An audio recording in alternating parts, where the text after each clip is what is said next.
da se smiriš, ti jezero moje. Постојат многу легенди за името на регионот Преспа. Во една се вели дека Господ, кога бил уморен и посакал да се одмори и да дремне на најубавото место, решил тоа да го направи токму овде.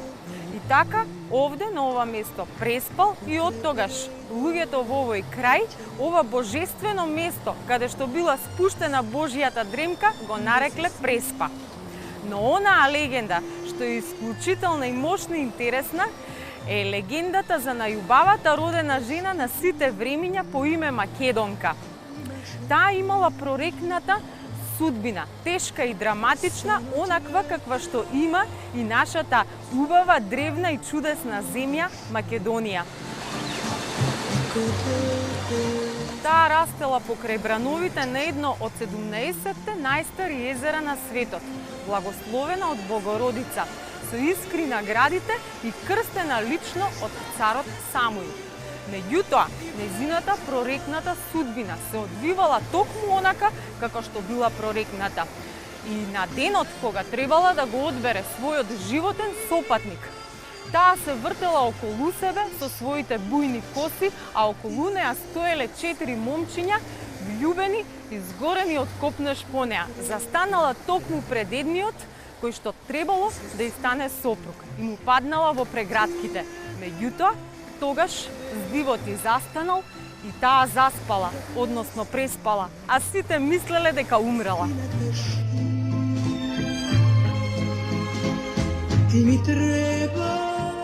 Она што ја спасило бил скапоцениот накит, златниот гердан со крст, што го носела постојано околу вратот, што и го подарил лично нејзиниот кум, царот Самуил.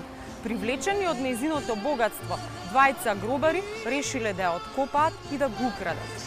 Меѓутоа, таа се разбудила и среќна дека не умрела, туку само преспала, мислела дека ја потулила смртта. Меѓутоа, двајцата гробари, исплашени дека ќе добијат смртна казна, решиле да ја погубат. Но кој би можел да им одолее на најубавите женски очи на светот, полни со солзи и молитви? Така тие се смилувале и ја условиле дека ќе ја пуштат само ако се прекрсти, бидејќи преспала во Преспа и ако го напушти овој крај.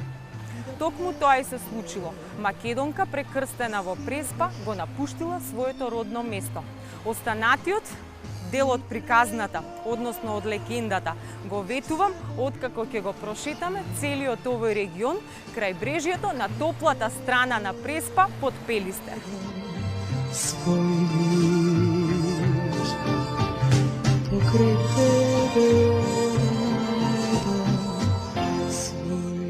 Велиме по топлата Преспа, бидејќи таа страна е огреана од сонцето околу 2 часа повеќе од оној појас што е распослан од Отешево до Конјско.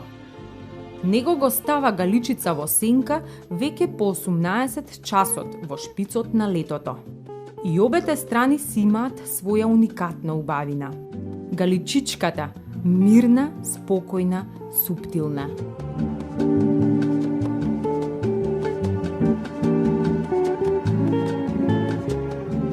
И Пелистерската, екзотично рурална, чија езерска ривиера наликува на ситно песоклива расцепкана Копакабана. Како нејзини фрагменти ќе ги препознаете Сливничката, Преторската и Долнодупенската плажа.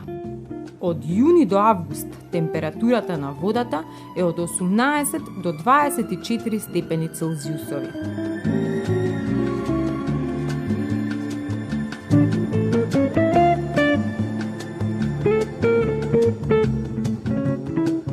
Преспанското езеро не баре жив организам со сопствен карактер.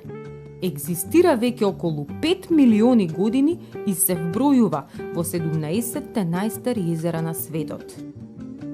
Во далечната геоисторија, новороденото езеро го образувале двете денешни, големото и малото езеро, кои екзистирале како едно кое било во допир со соседното Маличко езеро, па преку него и со Охридското. Многобројните периодични осцилации на езерското ниво, отворија низа полемики околу причините. Тие лежат и во хидрометеоролошките влијанија во комбинација со понорите од кои водата истекува, се пресипува преку делови од карстното подножје на Галичица, како што е заливот Завир со понорот Врагодупка, во Мала Преспа, Албанија. И така понира, хранејќи го Охридското езеро за околу 158 метри пониско. Поголем дел од езерото, или 65%, се во рамките на македонска територија. 18% припаѓаат на Албанија и 17% на Грција. Она што и дава посебен белег на Преспа е Самуиловото царство, кое остави еден убав хоризонт од културно-цивилизацијски наследства. Средновековието, со дел од културниот габарит на овој македонски цар, кој некаде ќе го сретнете и поинаку идентификуван, е период кој несомнено остави длабока трага и довери деликатна задача на иднината – да го расветли и да го реконструира минатото по бреговите на убавата Преспа.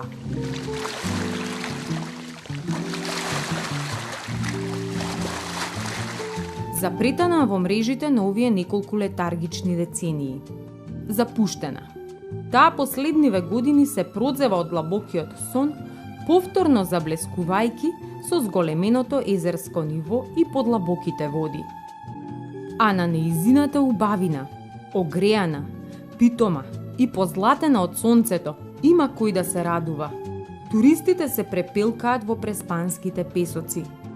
Децата си играат владетели покрај сопствените песочни замоци и растат, паметејќи го преспанското лето. Очите и бедрата се полни со преспанска летна есенција.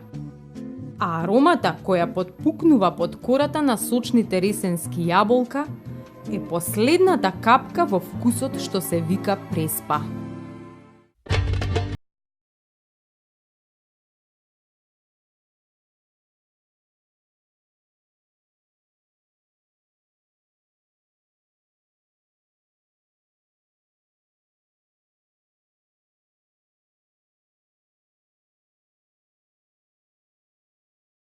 Села во рамките на општина Ресен ја раскажуваат својата судбина впрегнати во некаква рурално-монденска трка по луксус и комодитет, за да се досегне шармот на светските крајбрежни лидери, кои можат да се заменат и овде.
Веднаш крај убавата новоизградена црква Свети Петар и Павле.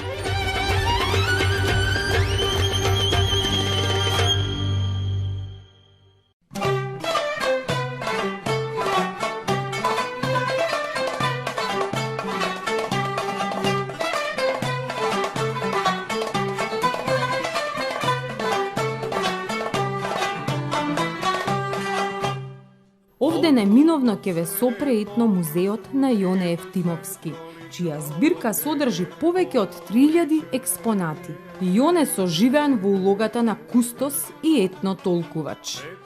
Секако ќе ве импресионира со својата до перфекција организирана ризница, грижливо и вредно таложена уште од 1973-та, која вбројува околу 200 носии.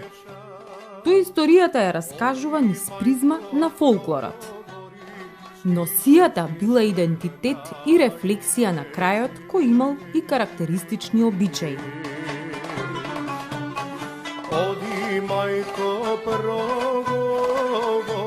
Чупињата од Долна Преспа, од Сливница до Долно Дупени и некои села во Егејска Македонија не се мажеле за момчињата од Горна Преспа, односно од Претор до Стење, вклучувајќи дел од Мала Преспа, селото Туминец во Албанија. Кај долнопреспанската носија за млада жена преовладува темната боја. Предходно истата носија била многу поколоритна и алова. Потоа оваа делумна црнина станала одраз на жалоста во која бил завиен овој крај за време на илинденскиот период. Но има и друга верзија, дека везот и китењето, кои биле поскапи детали, биле отфрлени заради економската поддршка во секоја смисла на илинденското движење. Па така се штедело на носијата, која и тогаш и денес несомнено се смета за скапоцена и уникатна рачна работа. Разликите меѓу Горна и Долна Преспа во фолклорот и обичаите биле големи, а Јоне овде во својот мал, но концентриран етно музеј се потрудил јасно да ги предочи и разграничи.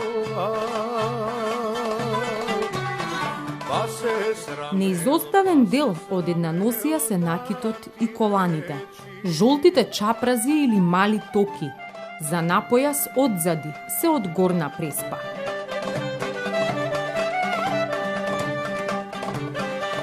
Како и уникатниот гердан.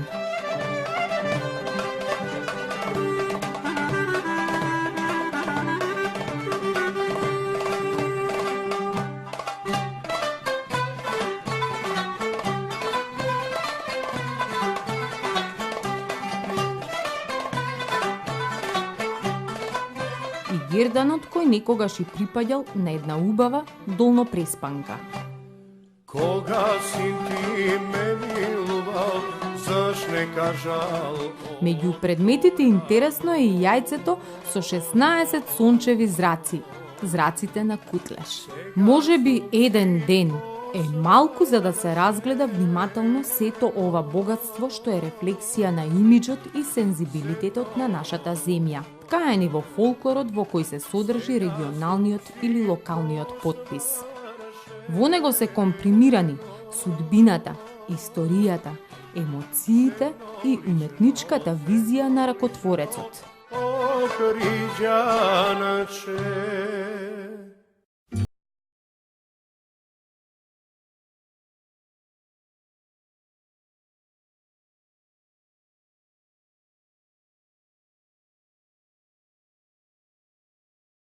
Одвој пелистер од ривиерата е начичкан од обете страни со села. Грнчари асоцира на грнчарскиот занает, а генезата на името е неслучајна. Но судејки по околината би си помислиле, овде мора да живеат некои многу богати грнчари според изгледот на куќите. Оваа појава е веќе симптоматична, затоа што овој крај е иселенички. Преспа во тој поглед беше демографска бомба, која ги распрсна изминатиот век преспанчани насекаде по светот. По грнчари следат целата Асамати и Езерани или рајската градина за птиците, во птичиот резерват, кој се протега на површина од 2080 хектари. Живеат околу 216 видови птици, од кои 105 се во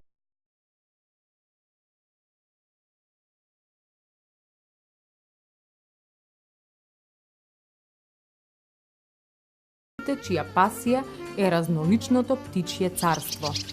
Овој дел од првиот трансграничен балкански парк Преспа Значаен за сите три земји,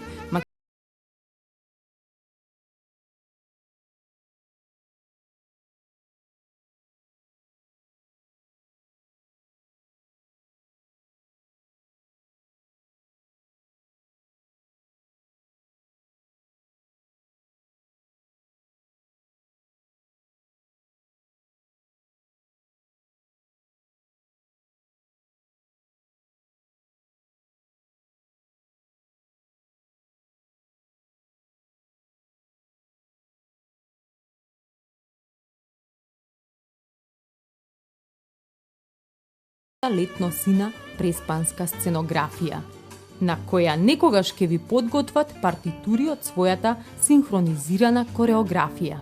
Доживување е кога ќе се затекнете обкружени од сите страни со разни и ретки видови птици на некоја од нивните омилени територии. Честопати се лоцирани меѓу Стење и островот Големград, кој за нив е магнетно јадро со својата уникатна природа распоредена на јајцевидното коп.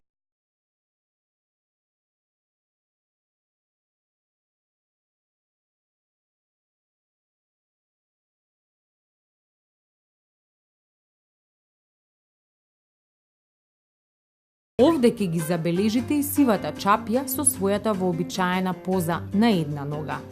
Кадроглавиот пеликан, но само во топлата страна на Преспа, каја Самати, спектакуларно розева гледка, еднаш во годината е јатото од фламингоси, кои не се редовни жители на Преспа, но таа им е понекогаш станица.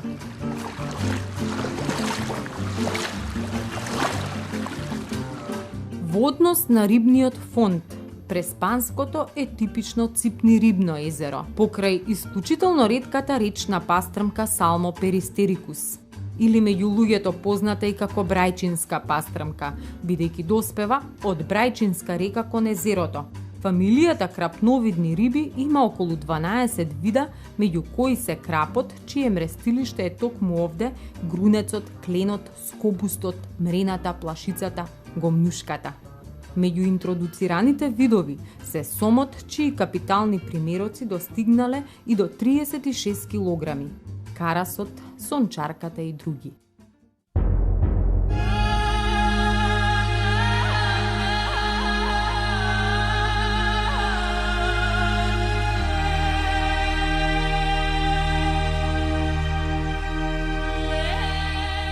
Кај селото Асамати, еден крак од главниот пат, води кон селото Курбиново, вгнездено во подножието на оној дел од Баба, познат како Голема чука. Низатарот на селото, поставено на надморска височина од 950 метри, тече Курбинска река.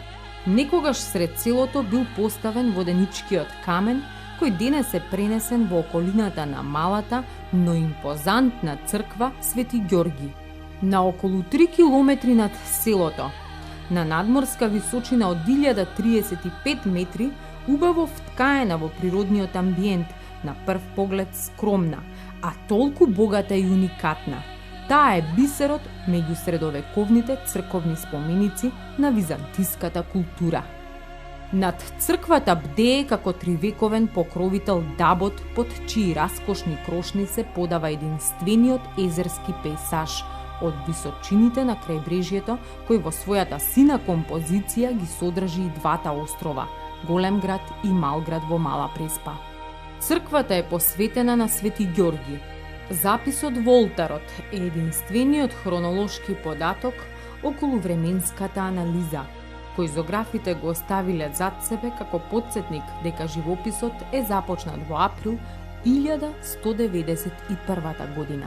Овој иницијален датум, во контекст со димензиите и архитектонските карактеристики, упатува на периодот на изградбата на црквата, веројатно околу 1190 година.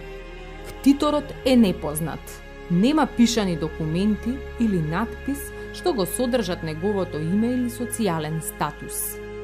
Лицата на фигурите од фасадниот ктиторски ансамбл се оштетени, но костимографијата упатува на раскошна владетелска одора, која во контекст со останатите показатели можеби припаѓа на најсоодветните историски ликови од овој период: императорот Исак II Ангел и неговата сопруга византиската царица Маргарета. Еден чекор внатре е чекор кон последниот расцут на скапоцените византиски венци на уметноста од 12 век. Венци од живопис кои го најавуваат нејзиниот нов и освежен здив. Она што ја вбројува оваа црква, меѓу најубавите споменици која заокружуваат стилската етапа во периодот на комнените, се исклучителните одлики на насликаната програма, врвната инвентивност во изборот на темите и раскошната амплитуда на маестралноста на авторите. Тие се следбеници на живописот на црквата Свети Пантелеимон во Нерези, но внесуваат разигран цртеж, енергија и ритмика, компримирани до кулминација на еден динамичен израз. Главната изведба е во рацете на еден главен, теолошки образован сликар, за кој се претпоставува дека е долгогодишен соработник на зографите од Нерези, кој има мајстор соработник и сликар помошник, ангажиран за западниот зид. Првиот мајстор доминира со творечката индивидуалност и го надминува до тогашниот барокен бран, од која била заплисната тогашна Европа. Долгогодишните анализи на оваа предизвикувачка уметност, динамична, драматична, суптилно изнијансирана во боите, со одстапки во пропорциите кои на моменти благо карикирани им даваат топлина и реалност на Курбиновските фрески. Ги бараат одговорите за генезата на ова сликарство во оправданите споредби со сликарската уметност и конципираност на темите во костурските цркви Свети Врачи, Кузман и Дамјан, Свети Никола Каснички и Света Богородица Мавриотиса. Улогата на Охридската архиепископија се рефлектира преку присуството на Кирило-Методиевските и Климентовите представи, а култовите од Самуиловиот период и на неговата доминантна катедрала Свети Ахил се чувствуваат и овде. Патронот на Охридската автокефална црква Свети Климент Охридски прв пат е идентификуван овде. На оваа страна е и представата на Свети Ѓорги, но не како ја убива аждајата, туку меѓу редовните чувари на Бог заедно со Свети Димитрија и Свети Никола.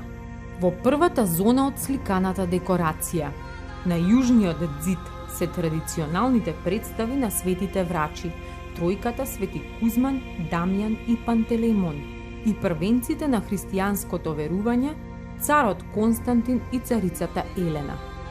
Овде е и најстарата изведба на ликот на Света Ана Млекопитателка, која е насликана и во исклучително значајната црква Пресвета Богородица Захумска.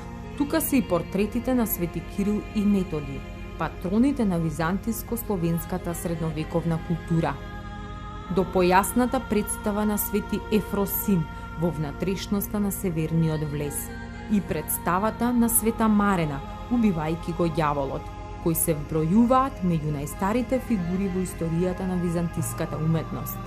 На западниот зид во првата зона се представите на женските светителски представи: Света Текла, Света Петка, Света Тодора, потоа Света Варвара, Света Недела и Света Катерина, кои овде се најкомплетната представа на женскиот ансамбл од овој период. Христолошкиот циклус, кој ги обединил празничните сцени и страшните настани, започнува над триумфалниот лак на источниот зид, со грациозната представа на архангелот Гаврил, кој ја соопштува благовеста на Богородица. Се развива долж 4 зида на наосот, ги исполнува површините на источниот и западниот тимпанон и завршува со представата Успение над западниот влез во црквата. Во конхата на апсидата од представата на Света Богородица Никопеја со архангелите Гаврил и Михаил е превземен сегмент од фреската на светецот Архангел Гаврил, ангелот од Курбиново, кој представен како символ на нашите културно-цивилизацијски богатства се најде на позадината на банкнотата 50 денарка.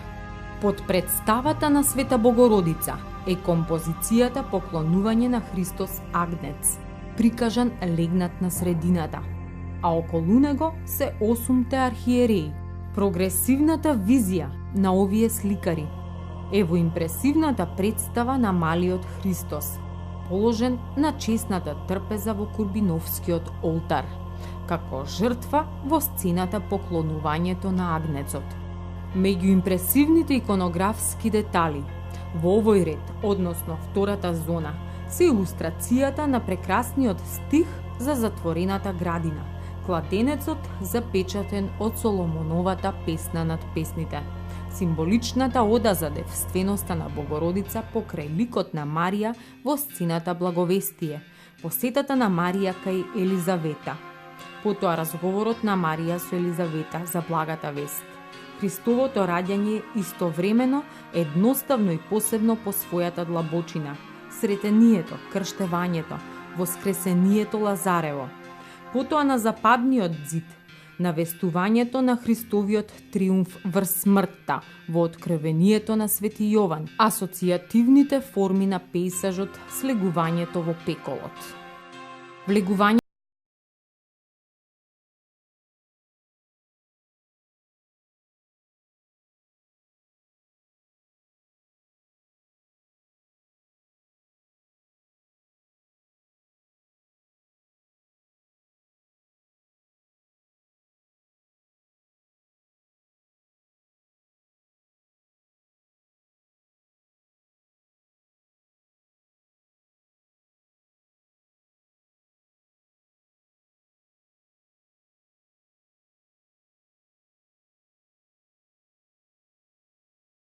што и дава топлина и го оживува целиот фрескопис, се деталите во секоја од композициите кои, ако ги загледате, ќе ви ја направат оваа на прв поглед сложена теолошка концепција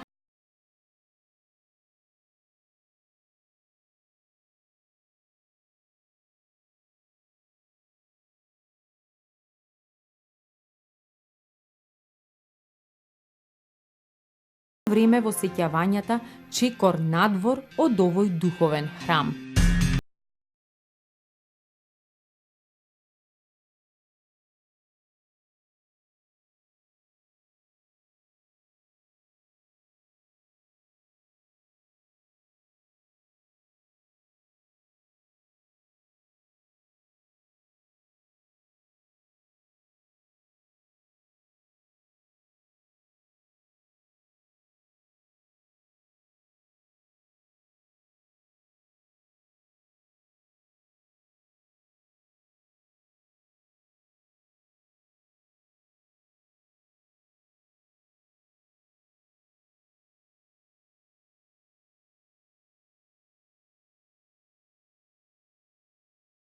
Минјата и нивната генеза кажуваат многу за историјата на местото.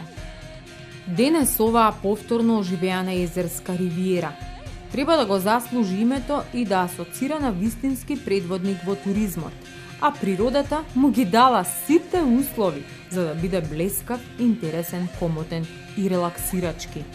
Шпицот на летото врз преторските песоци изгледа вака.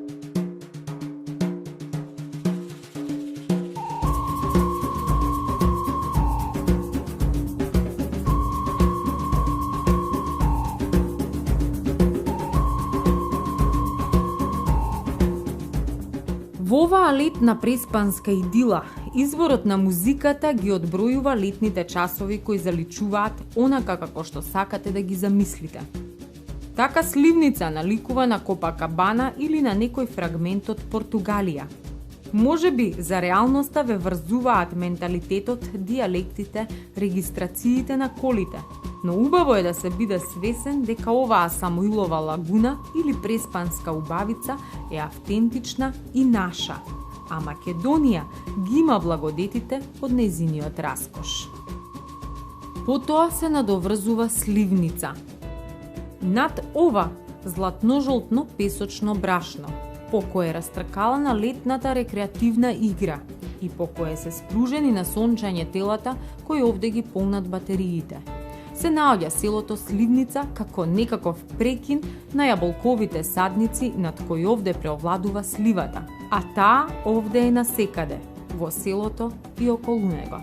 Низ атарот и покрај него тече поток кој го нарекуваат Сливничка река, а во јужниот дел има уште еден познат како Шуичка река.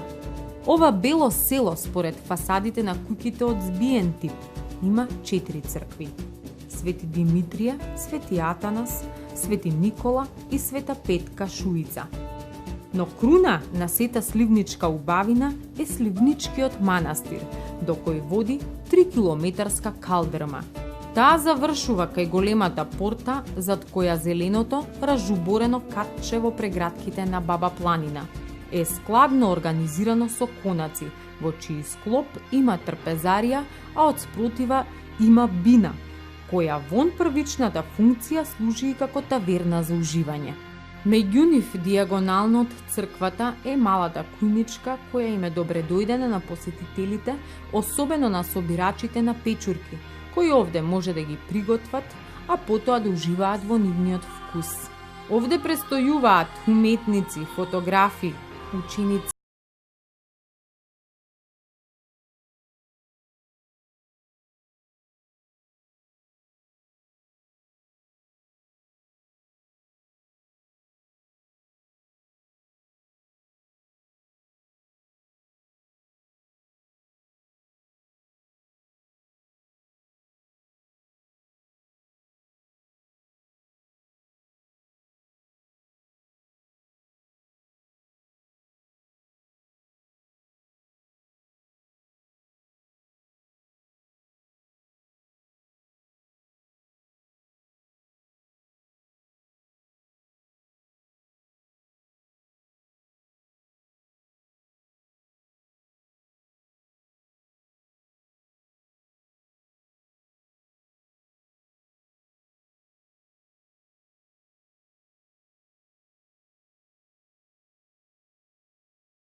На надписот од нишата над западниот влез е забележано името на зографот Никола, чие дело е живописот на западната фасада, каде е насликана и представата на Богородица со Исус. Инаку се вкупниот фрескопис е дело на повеќе мајстори, кои се извојуваат според индивидуалните карактеристики. Во олтарот и во наосот живописувањето е изведено од зографска тајфа, од која доминира стилот на двајца мајстори. Во наосот преку испреплетените сцени од неколку циклуси е содржана сложена тематско-иконографска програма. Овде се представени големите Христови празници, страдања и параболи. Со големо внимание и умешност е насликана композицијата Христос Агнец, на кого му се поклонуваат архиереите, специфична и за Курбинова. Фрескописот во олтарниот дел, сводот, фигурите во првата зона на наосот и ликовите во повеќе фигуралните композиции од втората зона се интерпретација на првиот мајстор, а вториот се препознава по покрутиот начин на сликање, во очливата матрица и по слабиот колорит. Меѓу представите на светците се забележуваат и некои поретко присутни во црковните храмови на овој регион, како на пример црниот светец Мојсеј Мурин, чија представа ја има и во Мариовското село Манастир во црквата Свети Никола. Вратите меѓу просториите во црквата се од костен. Импресивна е нивната дебелина која изнесува и повеќе од 10 сантиметри. Но иако толку дебели, тие не ја сочувале црквата, туку само Бог со својата за нас нејасна сила си го заштитил храмот од бомбата во Првата светска војна која паднала низ таванот, директно во олтарот и за чудо не експлодирала. Незината трага се уште е очигледна.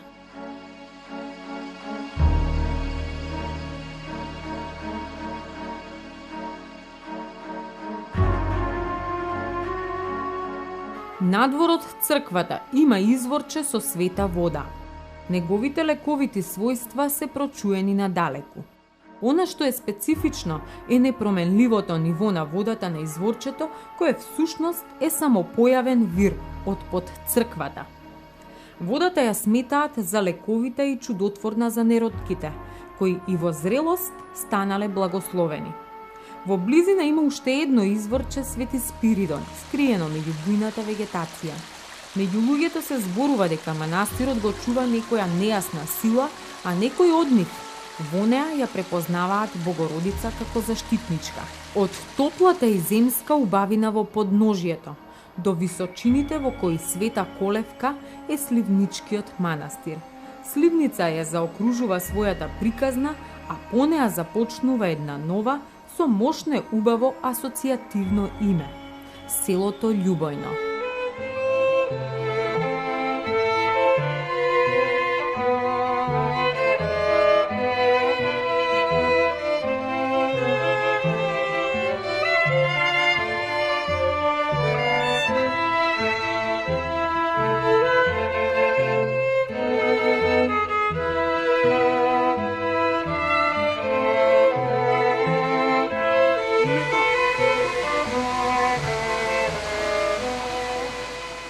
Некои историски извори, селото Љубојно може да го сретнете и под името Љубовино. Тоа настанало по името на меанџиката Љуба, која што точела многу убаво и квалитетно вино. Па така селаните, кога влегувале во меаната, првото што го велеле било љубо вино. Тоа е меанџиската верзија на легендата, но има една многу поромантична, која вели дека овде некогаш се сакале двајца млади, чија љубов била забранета бидејќи соседните села од кои што потекнувале биле во закарани односи. Меѓутоа, смелоста на младите ги одвеле на едно место покрај реката каде што го свиле своето љубовно гнездо. Така потоа по нив почнале овде да се населуваат и други семејства. И селото што овде настанало си го добило името по нивната остварена љубов Љубојно.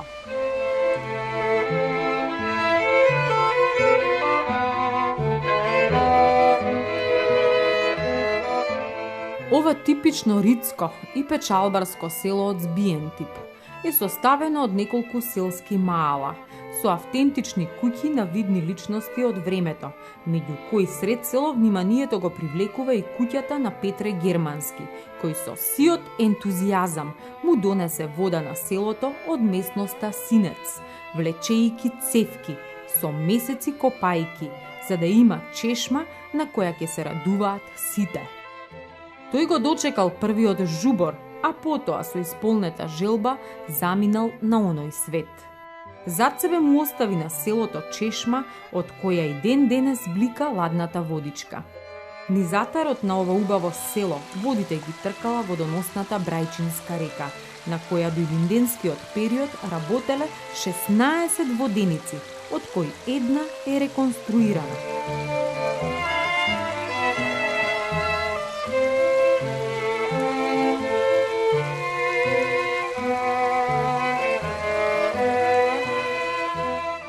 Денес сред село, во фаза на обнова е и познатото Преспанско училиште, кое во 1907 година е изградено во дворот на старото од крајот на 19 век. Меѓу впечатливите куќи е и онаа на Јовковци. Но калдрместото село во секој дел има по некоја репрезентативна фасада, која му дава лик на некое старо приморско место. За помладите, денес меѓу нив значајна е и куќата на музикалното дете, кој денес е меѓу поголемите поп ѕвезди на македонското небо, Ламбе Алабаковски. Ова село е богато со цркви. Свети Јован е големата црква сред село, изградена во 1861 година.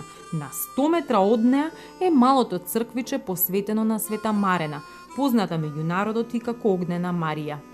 Свети Никола, мала и со полуокружна апсида, е во близината на селскиот бунар. Старата црква Света Пречиста, изградена врз постар објект. Тука се и Свети Илија на излез кон Брајчино, Света Богородица, мала и скромна по архитектура, западно од селото. Селото е преполно во јули и август. Кога Преспа ги празнува и селеничките средби, празниците и славите, кои со песна го тресат убавото езерско крајбрежје. На 2 август домакин е токму Љубојно, а главната фешта е на селската полена или сред село. Нашата визија за Преспа беше комплетна со трпезата во реконструираната воденица. Богата со традиционалните специјалитети на локалната кујна.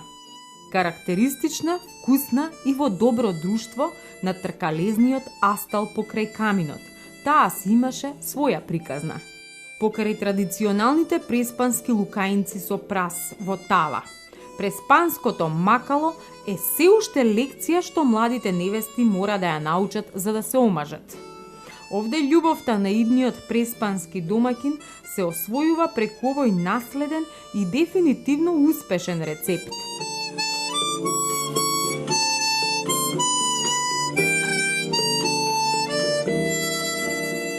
Прво се пржат ќофтињата во облик на топчиња замесени од мелено месо и прас со зачини во малку маст и зејтин. Тајната е во идеално погоденото време кој ќе му го даде специфичниот мирис на јадењето. Потоа во пропржената смеса, од која се тргаат ќофтињата, се додава брашно, па ладна вода од прилика 4 децилитри и се крчка од прилика околу 5 минути заедно со ќофтињата. Преспанските ароми се мешаа во воденицата, а нејзиното тркало вртеше делови од историјата. Така падна муабетот за старите чунови пронајдени кај селото Наколец, кое се наоѓа меѓу Љубојно и Долно Дупени.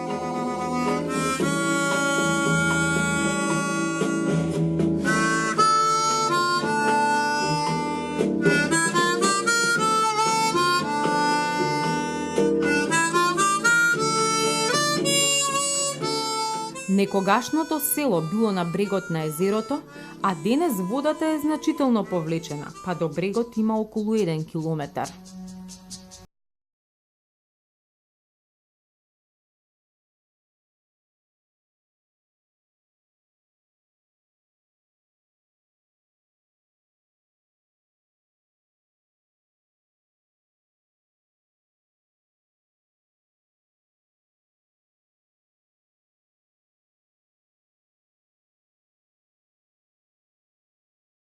На културата во Ресен може да видите дел од културното и цивилизацијското наследство на Преспа. Овде се наоѓаат и 3 неолитски чунови кои што се пронајдени кај селото Наколец. Тоа се чунови од моноксилно потекло, што би значило дека се изработени, односно издлабени во едно стебло. Во случајов тоа е стебло од фоја или ендемична смрека која што е карактеристична и расте на островот Големград, попознат меѓу луѓето како Змиски остров. Овие гондоли на нашите предци, на нашите преспански рибари, отвораат многу прашања и перспективи за далечната историја на Преспа.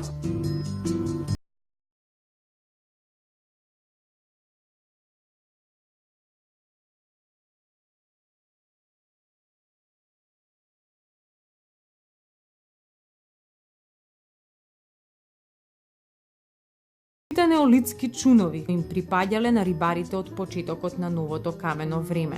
Според истражувањата, во отсуство на кислород, дрвото може да се сочува со векови.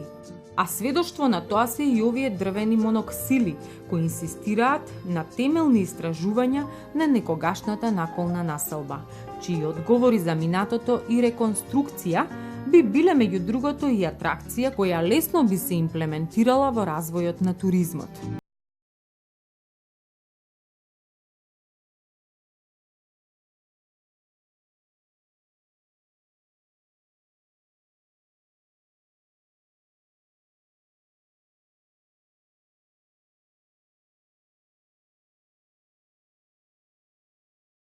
Последно во Преспанското крајбрежје под Пелистер е селото Долно Дупени, непосредно до граничното тромеѓе со Грција и Албанија, каде е граничниот премин Маркова нога, што всушност е населба од хеленистички и доцноантички период. Со повлекувањето на езерото покрај брегот, откриени се објекти изградени од камени блокови. Името на селото привлекува внимание. Добиено е од зборот Дупјани, што всушност е топонимизација на етникум, ставен во множина, што би значело дека Дупјани се доселеници од Влабнатина, односно Дупка. Во близина на селото се наоѓа црквата Света Ана, мајката на Бог.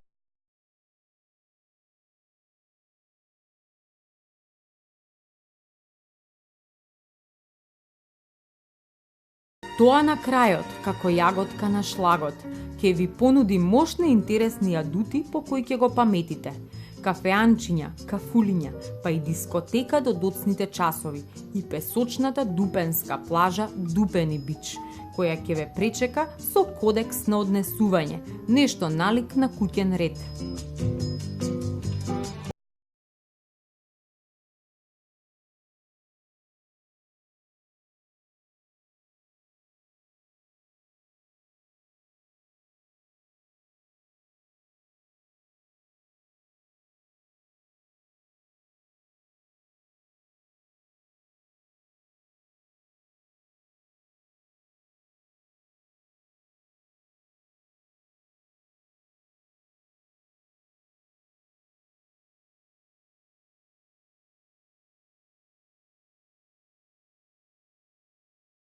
Она што ви го ветив е крајот на легендата за преспанската убавица по име Македонка, прекрстена во Преспа. Откако поминала долги години во туѓина, копнејќи по родното место, таа решила да се врати назад. Ја скратила косата и навистина се вратила, но таму го затекнала нејзиниот кум, царот Самуил, на смртна постела. Тогаш му е открила својата тајна, судбината, дека од Македонка е прекрстена во Преспа и дека е таа истото девојче, убавото девојче што растела покрај брановите на Преспанското езеро. А тој ја одговорил: и Преспа е убаво име, задржи го слободно бидејќи си преспала, а целиот овој крај нека се вика по тебе и понатаму Преспа.